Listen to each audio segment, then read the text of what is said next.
Nous sommes au début du 5e siècle avant Jésus-Christ, et les cités libres grecques font face à la plus grande puissance du monde antique, l'Empire perse. Une lutte à mort entre les deux opposants dure depuis plus de 50 ans.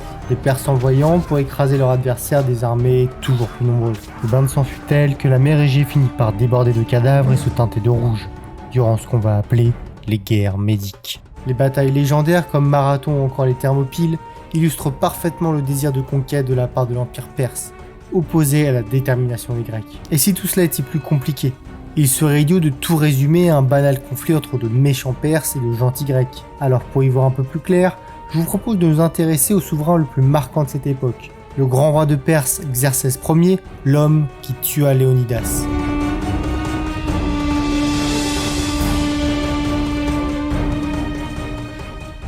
Mais avant de s'intéresser à l'homme, il faut s'intéresser à son empire. Alors, cet empire perse, il vient d'où exactement ? En 750 avant Jésus-Christ, au nord-ouest de l'actuel Iran, un certain Dérogès fonde un royaume, le royaume Mède. En un peu moins d'une centaine d'années, ce royaume conquiert un important territoire, provoquant au passage la chute de l'un des plus anciens empires du monde, l'Empire assyrien. La Perse de son côté était à ce moment une simple province vassale des Mèdes. Mais tout changea lors de la montée sur le trône du prince achéménide Cyrus II en moins 559. D'abord allié des Mèdes, le jeune roi finit par se révolter et a même dominé ses voisins. Il poussa sa conquête tellement loin qu'il finit par s'emparer du royaume de Lydie, de la Syrie et la Mésopotamie. En à peine 30 ans, Cyrus a réussi à métamorphoser son petit territoire en l'un des empires les plus étendus, les plus prospères et les plus peuplés de toute l'histoire. À sa mort en moins 528, son successeur Darius Ier continue d'étendre la puissance perse à travers tout le Moyen-Orient. Les armées perses conquièrent ainsi l'Égypte, les détroits du Bosphore et des Dardanelles, mais surtout la Thrace. Vers moins 510, l'Empire perse atteint son apogée,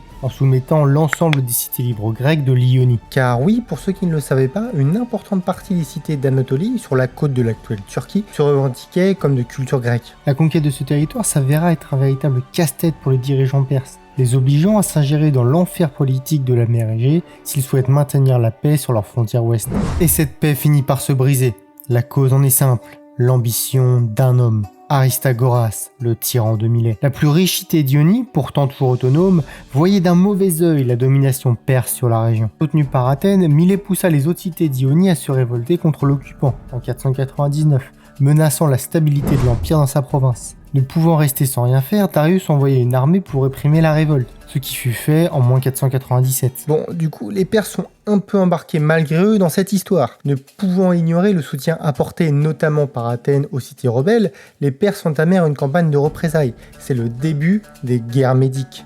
La première partie de la guerre fut un succès sans précédent pour les Grecs, durant la célèbre bataille de Marathon. Si cette victoire grecque est une véritable surprise sur le plan militaire, elle ne fut qu'une simple anecdote sur le plan politique. Au final, pour les Perses, cette guerre est un succès. Darius conserve le contrôle de l'Anatolie et les territoires au nord de la Grèce sont désormais fidèles à l'Empire. Mais Darius ne profita pas longtemps de ce succès. Il mourut en octobre 486, laissant 2 fils pour lui succéder. Et évidemment, la succession ne se passa pas sans conflit, et l'Empire perse se déchira dans une guerre de succession, alors même que les tensions avec les Grecs n'étaient pas éteintes. Le premier prétendant au trône est l'aîné de la famille, le vice-roi de Babylone, Artabaxanès, et le second est son demi-frère, Xerxès, qui avait montré un solide instinct politique en assurant la régence durant les campagnes militaires de Darius. Mais Xerxès est un argument de poids. Des deux, il est le seul à descendre à la fois de Darius et de Cyrus II par sa mère. Du coup, la noblesse perse se range derrière lui et le nomme souverain de la Perse. Le début du règne de Xerxès fut marqué par 2 tentatives de révolte. Une en Égypte et l'autre à Babylone, que Xerxès arrivera à mater sans trop de difficultés. Ayant désormais consolidé son pouvoir, le nouveau maître de la Perse tourna son regard vers l'ancien rêve de son père, punir les Grecs pour leur ingérence dans la révolte de Milet. Mais comme pour la première guerre médique, ce conflit n'était pas motivé par un simple désir de vengeance. Cette expédition fut longuement débattue et préparée, Xerxès recevant de nombreux soutiens prêts à le soutenir dans sa campagne, comme son beau-frère Mardonios qui avait participé à l'expédition de Darius, ou encore les nombreux renégats grecs réfugiés à sa cour, comme Démarate, roi spartiate déchu. Les préparatifs sont gigantesques. Xerxès déploie l'ensemble de ses forces diplomatiques en sollicitant notamment les Carthaginois. Pendant que les Perses envahiront la Grèce, Carthage ira ainsi occuper les cités grecques de Sicile afin de bloquer toute tentative de renfort. Et côté armée, là aussi Xerxès ne laisse rien au hasard. en faisant appel à l'ensemble des provinces qui composent son vaste empire. Les Grecs furent si impressionnés par l'énorme masse de l'armée perse que les chiffres les plus fous circulèrent, jusqu'à plusieurs millions d'hommes. Même si le chiffre de 200 000 combattants et presque autant de soutien sur plus de 1200 navires est un chiffre plus vraisemblable. La campagne militaire commence en moins 480 par le franchissement de l'Hellespont, l'ancien nom du détroit des Dardanelles reliant l'Europe à l'Asie. Mais Xerxès fait face à un obstacle logistique de taille, faire passer son immense armée de l'autre côté du détroit. Et plutôt que de faire d'interminables allers-retours en bateau, le roi décida d'engager un chantier titanesque. Construire 2 ponts soutenus par ses navires reliant les 2 continents. La démonstration de puissance fut sans pareil. Par cet acte, le roi de Perse affirme haut et fort qu'aucune frontière terrestre ne limite son pouvoir. Démonstration de force qui bouleverse les éléments naturels, c'est un peu une marque de fabrique dans la famille d'Xerxès, initiée 40 ans plus tôt par son grand-père Cyrus II. Lors de la prise de Babylone, celui-ci avait carrément détourné le fleuve Euphrate pour faciliter la prise de la ville. En se posant comme égal des dieux, contrôlant les éléments, il s'était doté d'une aura quasi divine. Et ça, Xerxès aimerait bien faire de même, puisque lui aussi tient à être reconnu comme l'égal des dieux. Mais on va dire que le succès ne fut pas vraiment au rendez-vous, puisque le pont fut détruit par une tempête. Et visiblement, les dieux ne voulaient pas accueillir de nouveaux membres dans leur palais.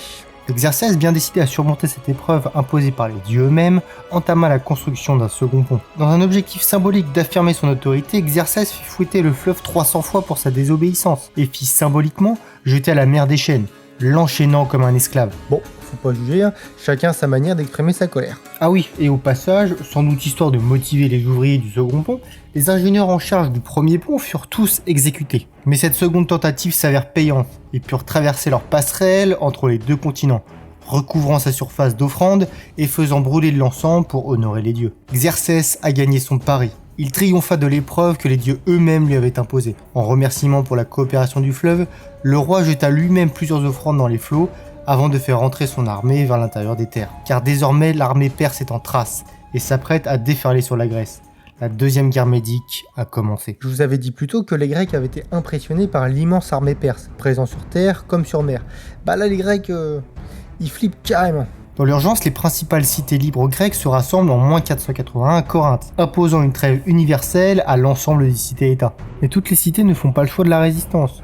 Pendant que les cités grecques débattaient à Corinthe, Xerxès avait traversé le détroit, et comme au temps de Darius, certaines cités décident de se rallier sans combattre à la cause perse. Le grand roi trouve des soutiens en Macédoine et en Thessalie, lui permettant de traverser le nord et le centre de la Grèce en toute tranquillité. Les querelles intestines entre les cités grecques ont clairement fait le jeu de Xerxès. Même les dieux semblaient avoir abandonné les Grecs à leur sort, l'oracle de Delphes affirmant que la victoire était du côté perse. Pour contrer l'avancée plus au sud de l'immense armée, les Spartiates sont chargés de la stopper aux Thermopyles, le temps de permettre aux autres armées grecques de se préparer. Bon, là je pense que vous connaissez tous l'histoire. Les assauts incessants des Perses échouent à percer la défense des guerriers spartiates. Bien protégés dans un col étroit, les Thermopyles, Léonidas neutralise l'avantage numérique des Perses, fermant l'accès au sud à Xerxès pendant 3 jours. Mais Xerxès finit par prendre connaissance de l'existence de routes de montagne, permettant de contourner les positions grecques et de déverrouiller la situation. La légende veut qu'en apprenant la nouvelle, Léonidas fit replier une grande partie de son armée, ne gardant que 300 Spartiates. Commandant ce détachement, au passage renforcé par plus de 1000 esclavilotes, de 400 Thébains et 700 Thespiens, il se sacrifie pour retenir les Perses et permet aux soldats sauvés de poursuivre le combat contre l'envahisseur. Pour les Perses, la victoire est chèrement acquise, avec plus de 15 000 morts dans leur rang. Xerxès, furieux, ordonna qu'on lui amène le corps de Léonidas pour que sa tête soit tranchée et son corps crucifié. Cet événement est une exception chez les Perses, car d'ordinaire ils traitaient avec le plus profond respect les grands guerriers. Après, Xerxès était connu pour ses colères. On se rappelle sa crise contre les eaux de l'Hellespont et ses coups de fouet. Mais si l'armée terrestre l'emporte, sur les flots de la mer Égée, la flotte perse n'a pas cette chance. Le même jour, elle est coulée par la flotte athénienne au cap de Parthémisson, compliquant le ravitaillement des Perses. Imaginez un peu la quantité de nourriture et de matériel nécessaire pour ravitailler l'armée terrestre. Pendant que les fantassins progressaient à travers les campagnes grecques, la flotte les suivait le long du littoral, assurant un ravitaillement constant. Mais tout ceci est désormais révolu. À partir de là, la campagne de Xerxès va se transformer en un véritable enfer. Continuant sa route, il atteint 3 semaines plus tard la cité d'Athènes, qui est en cours d'évacuation, les Athéniens étant prêts à sacrifier leur cité pour préserver leur population. Alors que le dernier navire de réfugiés quitte le port, les Perses pénètrent dans la ville, pillant et ravageant la cité, ne laissant que des cendres derrière eux. Mais encore une fois, la marine athénienne fait des miracles. Depuis la côte, Xerxès, impuissant, voit ces derniers navires être coulés les uns après les autres. Les Athéniens, connaissant parfaitement les courants marins et utilisant leur nouvelle arme, le rostre, réduisent à néant les espoirs d'une victoire totale pour les Perses. Désormais sans navire pour protéger l'Hellespont, dont la perte pourrait couper totalement le ravitaillement, l'armée perse n'est plus en capacité de poursuivre cette guerre, qui lui a déjà bien trop coûté. N'ayant pas d'autre choix, Xerxès choisit d'abandonner Athènes et de se replier au nord, en Thessalie. La région, bien approvisionnée et fidèle aux Perses, permet à l'armée de retrouver des forces et d'y passer l'hiver. Xerxès rentre en Perse avec les restes de son armée. Il confie une partie de ses hommes à son général Mardonios, avec pour ordre de conserver les terres conquises, abandonnant les malades et les blessés intransportables à leur triste sort. Malgré tout, Xerxès ordonne à Mardonios de commander une dernière campagne en moins 479. Mais cette guerre s'avère aussi désastreuse que les précédentes, et les Perses sont écrasés par une coalition grecque à la bataille de Platée. Lors des combats, la lutte fut extrêmement sanglante, les Perses réussissant à tenir tête à l'invincible phalange grecque. Les glaives s'entrechoquent, les lances volent en éclats, et la bataille se transforme en un bourbier chaotique. Seule la puissance des Spartiates leur permet de renverser le cours de la bataille après une lutte acharnée et sans merci. Le Bosphore et les Dardanelles sont libérés, tandis que l'Anatolie trahit Xerxès pour rejoindre la Ligue anti-perse de Délos, dirigée par les Athéniens. Sentant le vent tourner, les derniers alliés des Orientaux, à savoir la Macédoine et la Thessalie, abandonnent le grand roi et déclarent leur indépendance. Le résultat des guerres est désastreux pour Xerxès. Au final, il a perdu l'intégralité de la Grèce et des conquêtes de son père. Le roi passa les dernières années de sa vie à maintenir l'équilibre au sein de son empire, pour finir par être assassiné en 465 avant Jésus-Christ, poignardé par l'un de ses ministres. Son fils Artaxerxès prit sa suite et s'efforça de stabiliser son empire en proie au chaos. Mais tout comme son père, son pire cauchemar fut les Grecs, qui lancèrent des assauts sur l'Égypte et à Chypre. Pour sauver l'Égypte, il se résignait à signer la paix en l'échange de Chypre en moins 448. C'est la fin des guerres médiques. Comment le plus grand empire de cette époque a pu être vaincu aussi facilement? Certes, la perte de la flotte fut un désastre, et l'unité grecque était impressionnante. Mais d'importantes erreurs tactiques ainsi qu'une révolte à Babylone en moins 479 sont autant d'éléments à prendre en compte pour expliquer le retrait précipité de Xerxès. Le règne de Darius et de Xerxès marquèrent durablement la géopolitique de la mer Égée, forçant les Grecs à s'unir face à un ennemi commun malgré de profondes divisions. Après les guerres médiques, les Grecs s'affirment comme une puissance incontournable de la Méditerranée. Les victoires légendaires de Marathon, Salamine ou Platée vont pousser les Grecs à s'unir dans des ligues pour devenir toujours plus puissants, capable de tenir tête aux plus puissants empires du monde. La vengeance des Grecs pour le sacrifice des Spartiates des Thermopyles arrivant quelques générations plus tard, avec la conquête et surtout le renversement de l'empire perse par le jeune macédonien Alexandre le Grand, un grec devenant le roi des rois. C'est la fin de cette vidéo, j'espère qu'elle vous a plu. Comme d'hab, n'oubliez pas le petit pouce bleu, ça m'aide énormément. Pensez à vous abonner si ce n'est pas déjà fait et d'activer la cloche. N'oubliez pas le commentaire, ça récompense le travail fourni. Et moi je vous donne rendez-vous pour un prochain récit.